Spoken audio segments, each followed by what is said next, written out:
নমস্কার বন্ধুরা, রুম্পা কিচেনে সবাইকে স্বাগত। আজকে বানাচ্ছি কাঁচা পেঁপের লাড্ডু। কতটা নরম আর সফট হয়েছে দেখুন। তার জন্য প্রথমে একটি পেঁপে নিয়েছি, এটাকে কেটে নেব। ধুয়ে পরিষ্কার করে নেব। একটা গ্রেটার সাহায্যে গ্রেট করে নেব।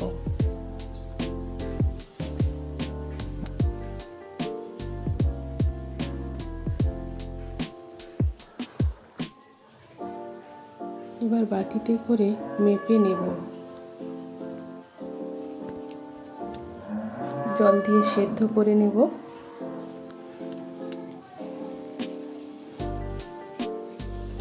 কয়েকটি ছোট এলাচ নিয়েছি, এগুলো ফাটিয়ে দিয়ে দেব। এতে ফ্লেভারটা ভালো আসে।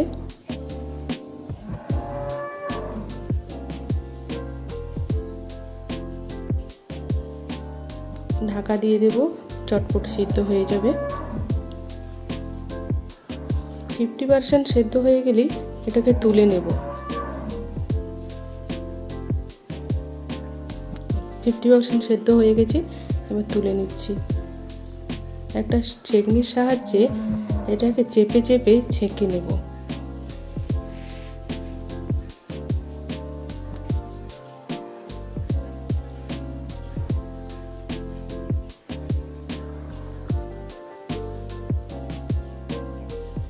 এবার চিনিটা আস্তে আস্তে করে নেড়ে নেব। গ্যাসের ফ্লেমটা কমিয়ে দেব।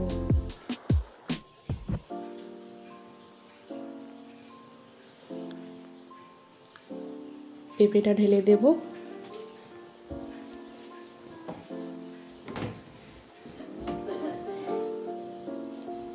এটা নাড়তে থাকবো।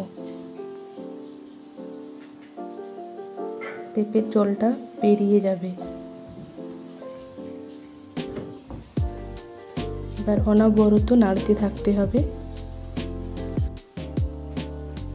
এই জলটা শুকিয়ে এলে নামিয়ে নেব।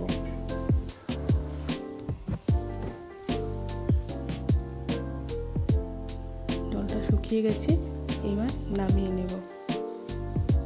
একটু ঠান্ডা করতে দেব। ঠান্ডা করে গোল গোল শেপ দিয়ে দেব। রেসিপিটা কেমন লাগলো অবশ্যই জানাবেন। যদি ভালো লেগে থাকে লাইক করুন, শেয়ার করুন, সাবস্ক্রাইব করুন।